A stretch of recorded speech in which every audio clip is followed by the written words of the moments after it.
It was a little after 7 in the evening when the call came into the Chicago Police Department. The dispatcher's voice carried that edge of urgency that every officer recognized. Something strange had been reported in a quiet suburban neighborhood. A neighbor had phoned in, saying there was a terrible stench coming from the apartment across the hall. At first, they thought it might be spoiled food or trash left out too long.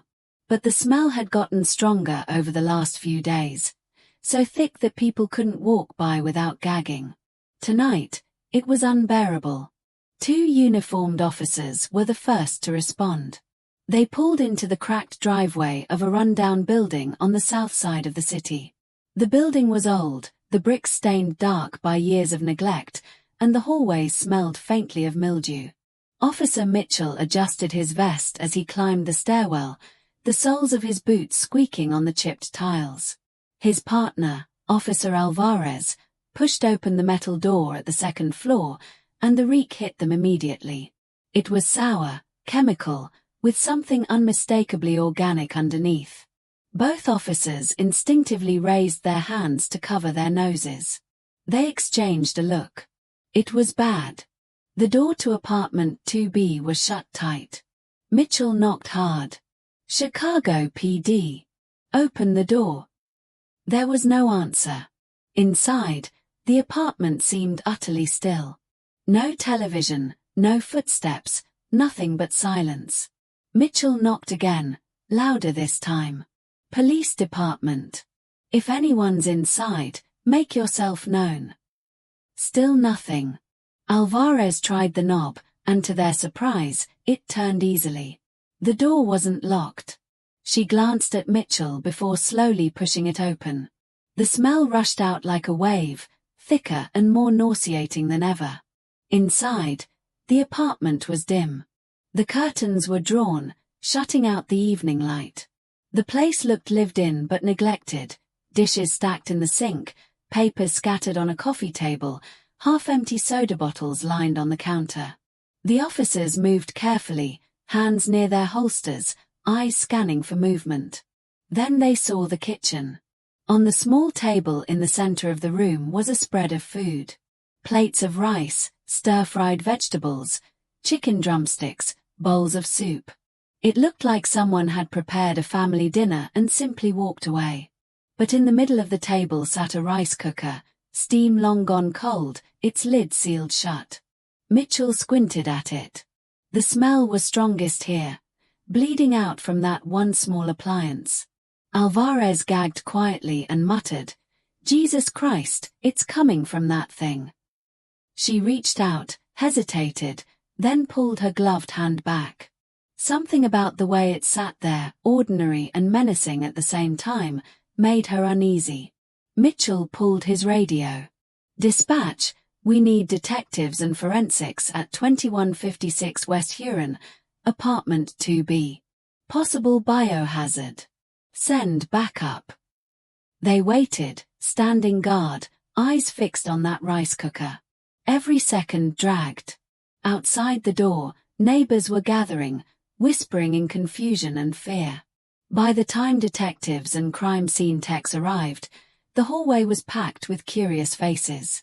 The residents had their phones out, recording, trying to catch a glimpse of whatever was unfolding. Detective Harris was the first inside. He was a veteran, his hair streaked gray at the temples, his suit rumpled from years of late nights.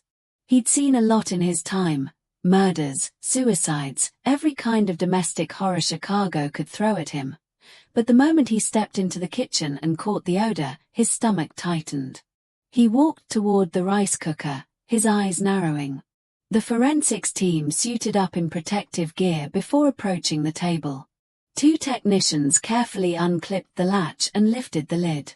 The stench that erupted made everyone in the room recoil, some covering their mouths, others turning away entirely. Inside, crammed into the small, round chamber, were human remains. What at first looked like boiled meat was actually something far worse. Bones. Tissue. The unmistakable outline of a skull, scorched and misshapen, stared back from inside the cooker. The room went silent. Even the seasoned detectives froze, horrified by the sheer grotesqueness of it. One of the officers swore under his breath. Alvarez had to step into the hallway, her face pale. Harris stood rooted to the spot, his jaw clenched, his mind already racing. They photographed everything. The table, the food, the rice cooker with its grotesque contents. Every angle was documented. Outside, word was already spreading. Someone had found a body part in a rice cooker. By the time crime scene vans pulled up, news crews were arriving too. Cameras flashed through the apartment's open door as neighbors gasped and reporters shouted questions.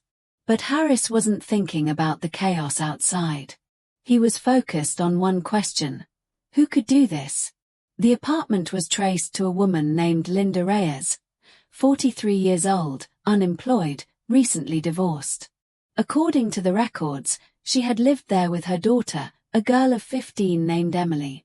Neighbors recalled seeing the girl less and less over the past few months, until finally she seemed to vanish altogether. When asked, Linda always said Emily was staying with relatives or busy with school. But no one had actually seen the girl in weeks. Detectives moved quickly. They searched the apartment top to bottom. In the bedroom closet, they found a suitcase half-packed with clothes and toiletries. In the bathroom, the shower curtain was spotted with dried stains that looked disturbingly like blood.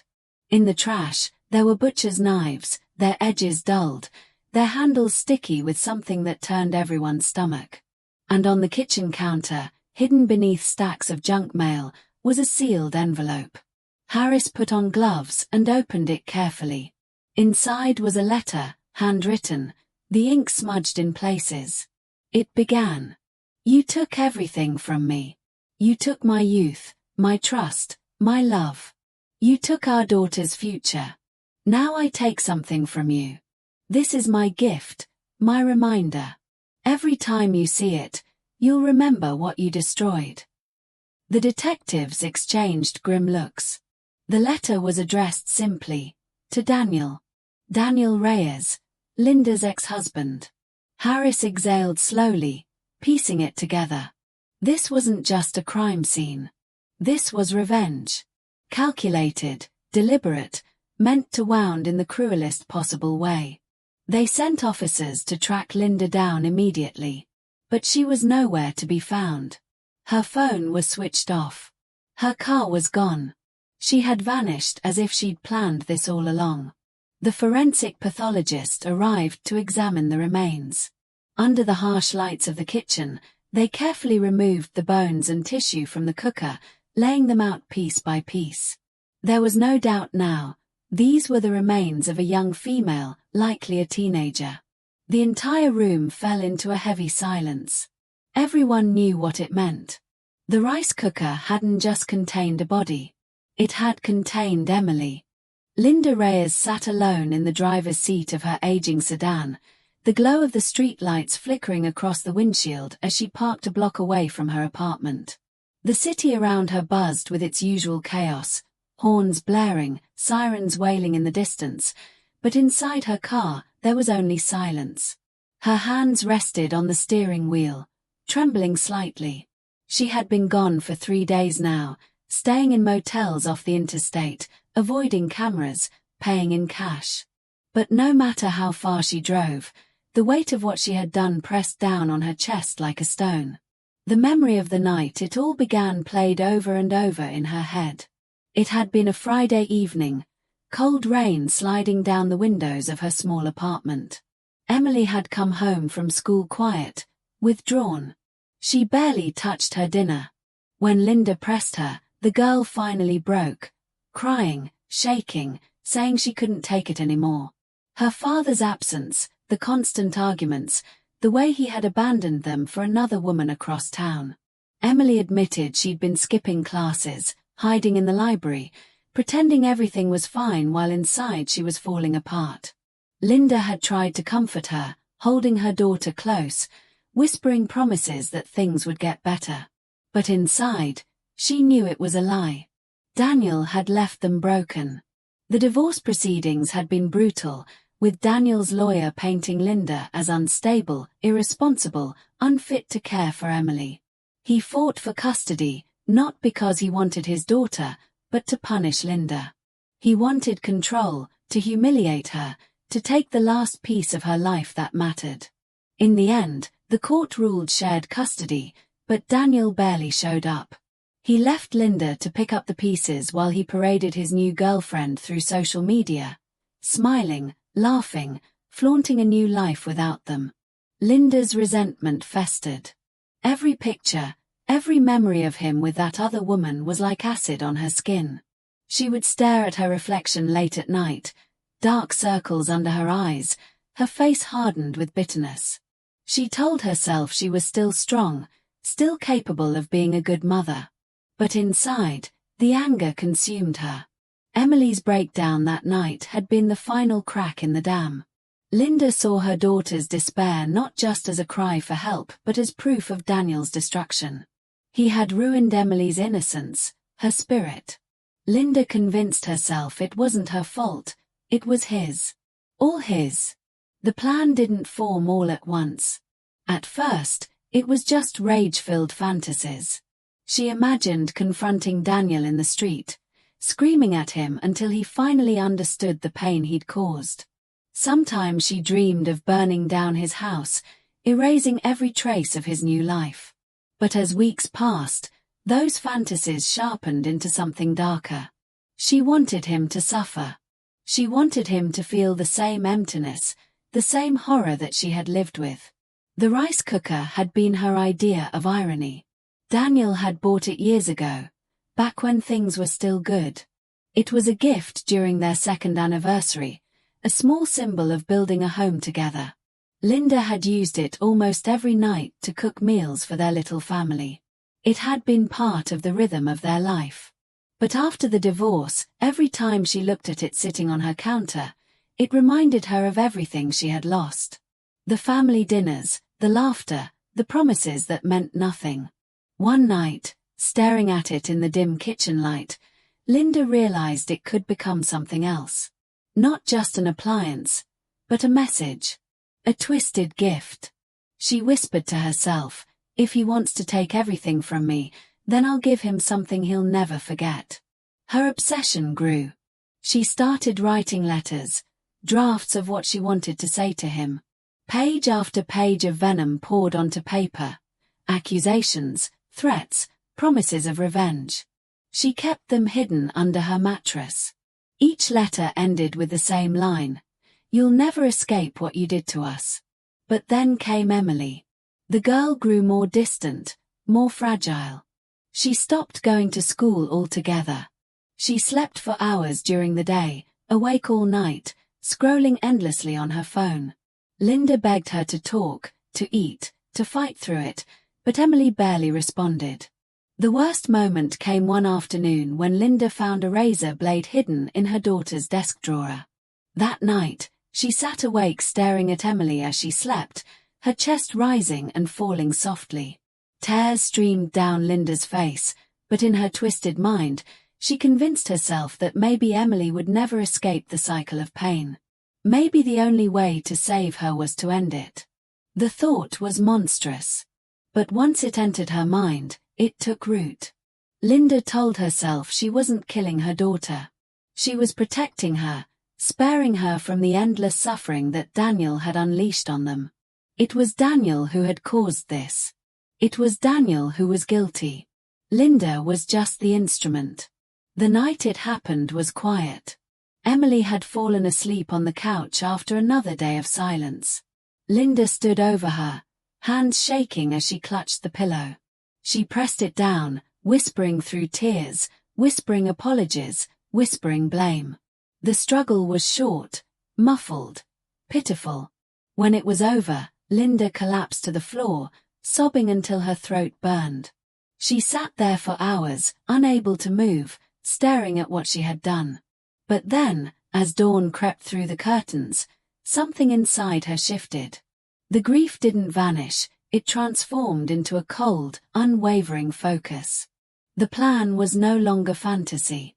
It was real. She had her message, and she had the means to deliver it. Linda worked mechanically. She cleaned the apartment as best she could, scrubbing, bleaching, bagging anything that could tie her to the act. She cut her daughter's body with a detached precision, tears streaming but her hands steady. She packed the pieces carefully, methodically, and placed them into the rice cooker. She sealed the lid, pressing it down until it clicked. When she finally stepped back, staring at the sealed cooker, she whispered, "Here's your gift, Daniel. Here's what you made." She didn't deliver it right away. She waited, paranoid about neighbors, about cameras, about the noise. She sat for hours staring at the cooker, as though expecting it to speak to her. Finally, late at night, she carried it to her car. She left a letter on the counter, her final words to her ex-husband, then drove into the night. Every mile she put between herself and that apartment felt unreal. She checked her mirrors constantly, sure the police were already behind her. She stopped at gas stations, buying snacks she didn't eat, coffee she didn't drink, always paying in cash. She kept the cooker in her trunk for hours before finally deciding to leave it behind, hidden in the apartment for the police to find. She wanted Daniel to hear it not from her, but from them. She wanted his humiliation, his horror, to be public. Now, sitting in her car days later, Linda thought about him. She imagined Daniel being called by the police, walking into that apartment, seeing the rice cooker open, his daughter staring back at him with hollow sockets. She imagined his knees buckling, his face twisting, his life unraveling in a single instant.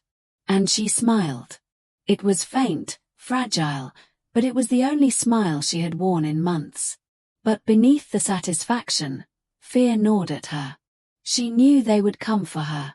The police weren't stupid. The neighbors had seen her, heard her arguments with Daniel, watched her spiral. She had left too many traces, too many clues. It was only a matter of time. She reached into her bag and pulled out the last of her letters. This one wasn't for Daniel. It was for the world. A manifesto of sorts, scribbled across lined notebook paper. She wrote about betrayal, about motherhood twisted into sacrifice, about love curdled into hate.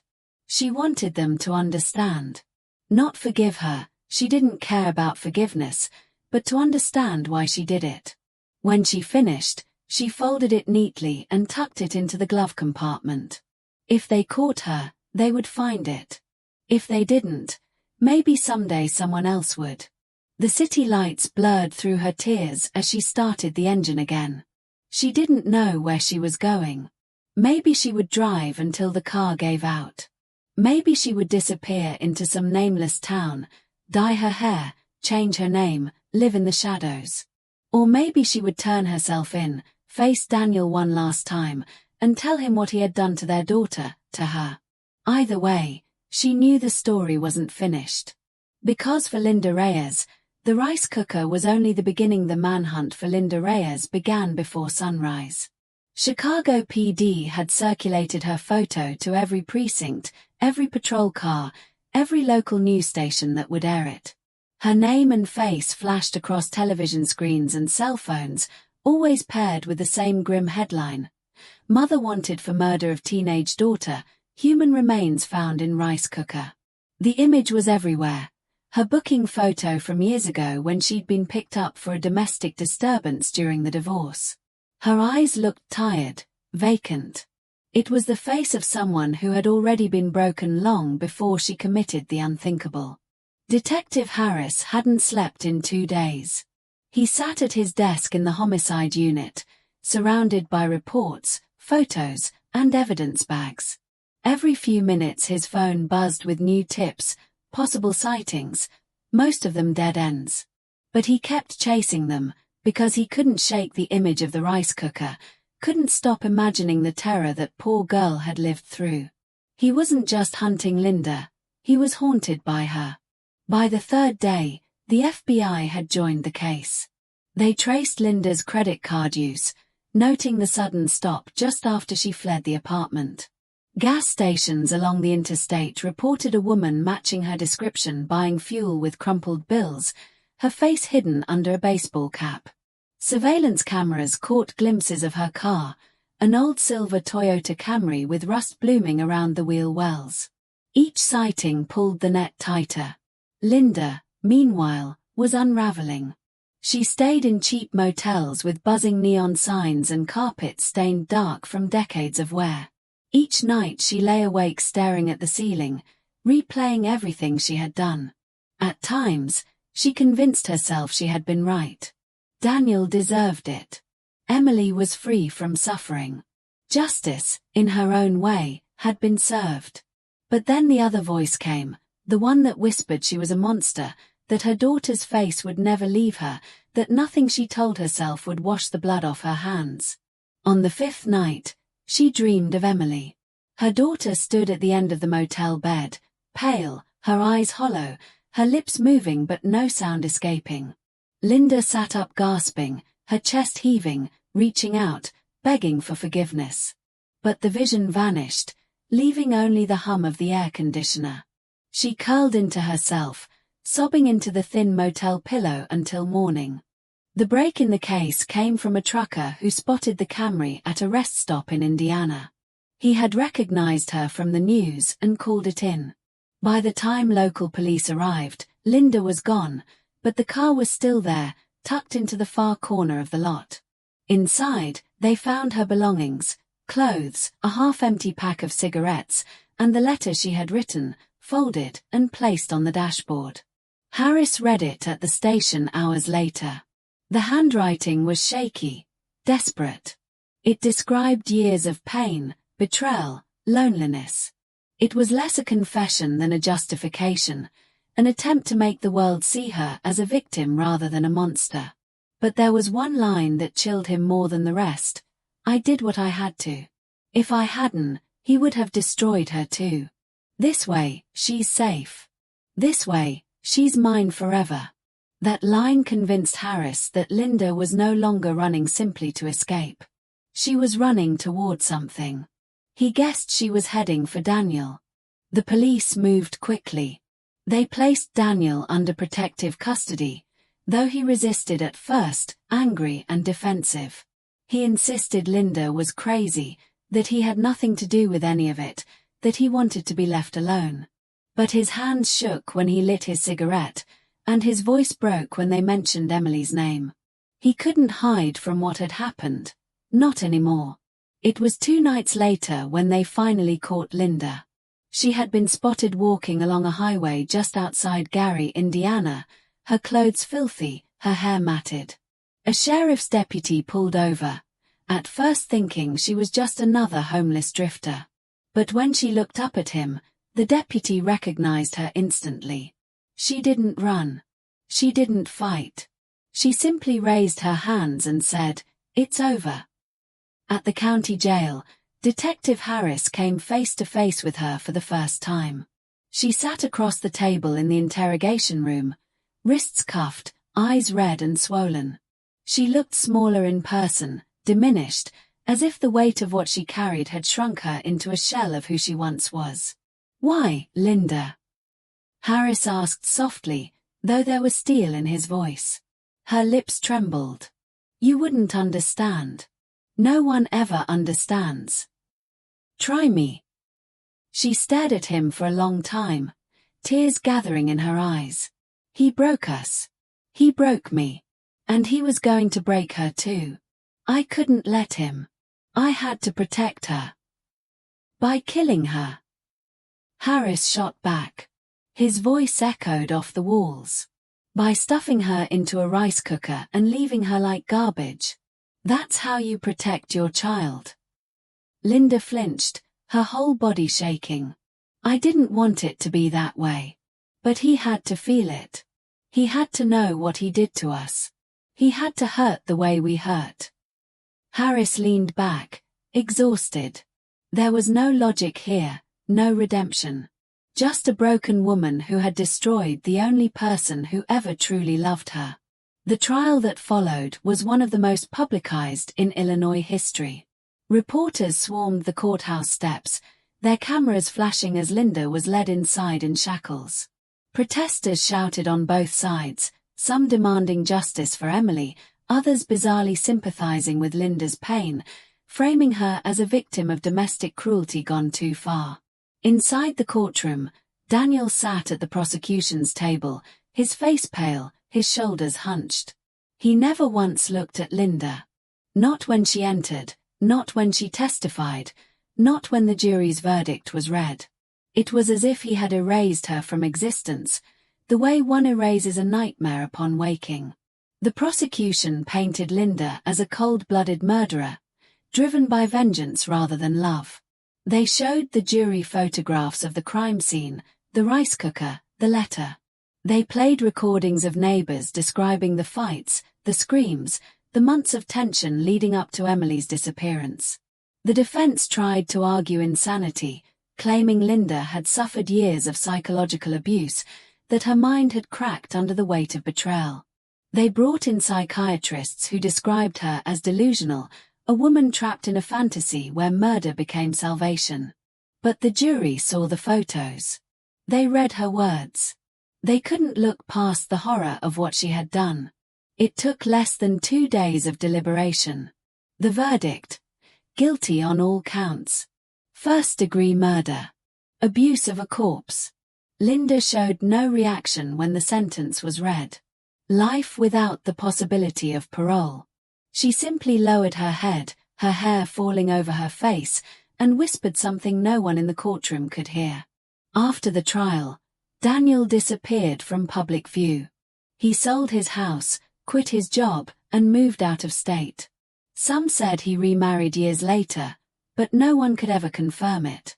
His name faded from the headlines, swallowed by newer tragedies. But those who knew him said he was never the same again. His laughter was gone, his eyes always haunted, as if he carried the rice cooker's shadow wherever he went. As for Linda, she became just another inmate in a grey jumpsuit, lost in the endless shuffle of prison life. Guards said she kept mostly to herself, spending hours in the library, scribbling in notebooks that no one else was allowed to read. Sometimes she would smile strangely when asked about her daughter, as though in her mind Emily was still alive, still with her.